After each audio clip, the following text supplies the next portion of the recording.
السلام علیکم ورحمۃ اللہ وبرکاتہ۔ بسم اللہ والصلاة والسلام علی رسول اللہ وبعد۔ ناظرین کرام، آج کی گفتگو کا عنوان ہے کیا رمضان کا روزہ رکھنا ضروری ہے؟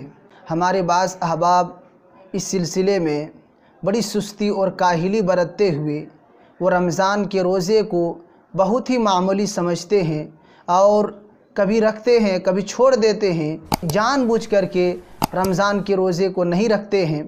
ایسے لوگوں کو سوچنا چاہیے کہ رمضان کا روزہ ہر مسلمان عاقل، بالغ، صحت مند اور مقیم شخص کے لیے لازم اور ضروری ہے۔ بغیر روزہ رکھے ہوئے چارہ چلنے والا نہیں ہے، بغیر کسی شرعی مجبوری کے وہ روزے کو نہیں چھوڑ سکتا ہے، اس لیے کہ یہ روزہ اسلام کے بنیادی ارکان میں سے ہے۔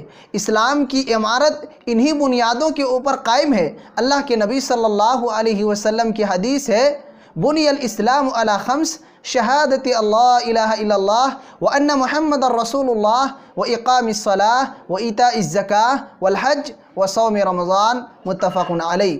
اللہ کے نبی صلی اللہ علیہ وسلم ارشاد فرماتے ہیں کہ اسلام کی بنیاد 5 چیزوں کے اوپر قائم ہے۔ نمبر 1، شہادتین کا اقرار کرنا، نماز قائم کرنا، زکوٰۃ ادا کرنا، حج کرنا، اور 5ویں چیز رمضان المبارک کا روزہ رکھنا۔ تو یہ اسلام کے بنیادی ارکان میں سے ہے۔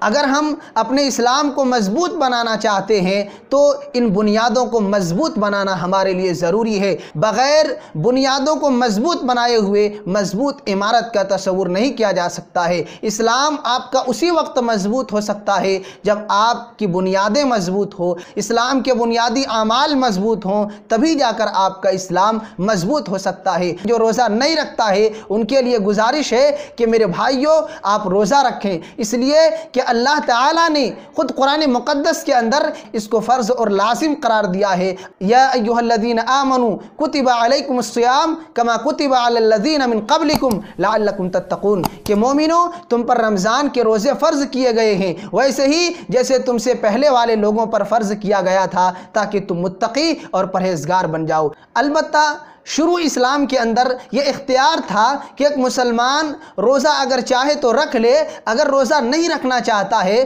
تو اس کے بدلے ہر روز ایک غریب کو کھانا کھلا دے، یہ اس کے لیے فدیہ ہو جائے گا۔ لیکن بعد میں اللہ رب العالمین نے تمام لوگوں کے لیے روزے کو لازم قرار دیا کہ ہر شخص کو روزہ رکھنا ضروری ہے، الا یہ کہ شرعی مجبوری ہو تو اس کے لیے اس حالات میں رخصت موجود ہے۔ قرآن نے کہا فمن شہد منکم الشہر فلیصمہ، کہ جو رمضان المبارک کا مہینہ پالے اس کو چاہیے کہ وہ روزہ رکھے، یعنی اب وہ فدیہ نہیں دے سکتا، اب اس کے لیے صحت و طاقت اور ساری چیزیں موجود ہونے کے بعد اس کے لیے روزہ رکھنا لازم اور ضروری ہے۔ لہٰذا اگر کوئی شخص بغیر کسی شرعی عذر کے رمضان کے روزے کو ترک کر دیتا ہے تو وہ کبیرہ گناہ کا مرتکب ہے، اس نے بہت بڑا گناہ کیا ہے۔ لیکن اگر کوئی اس کی فرضیت کا انکار کر دے کہ روزہ ہم پر فرض نہیں ہے، ہمیں روزہ رکھنے کی ضرورت نہیں ہے، تو ایسا شخص دین اسلام سے خارج ہو جاتا ہے۔ اس کو توبہ کے لیے کہا جائے گا، اگر توبہ کر لے تو ٹھیک، ورنہ مرتد ہونے کی وجہ سے اس شخص کو قتل کر دیا جائے گا اگر اسلامی حکومت ہے۔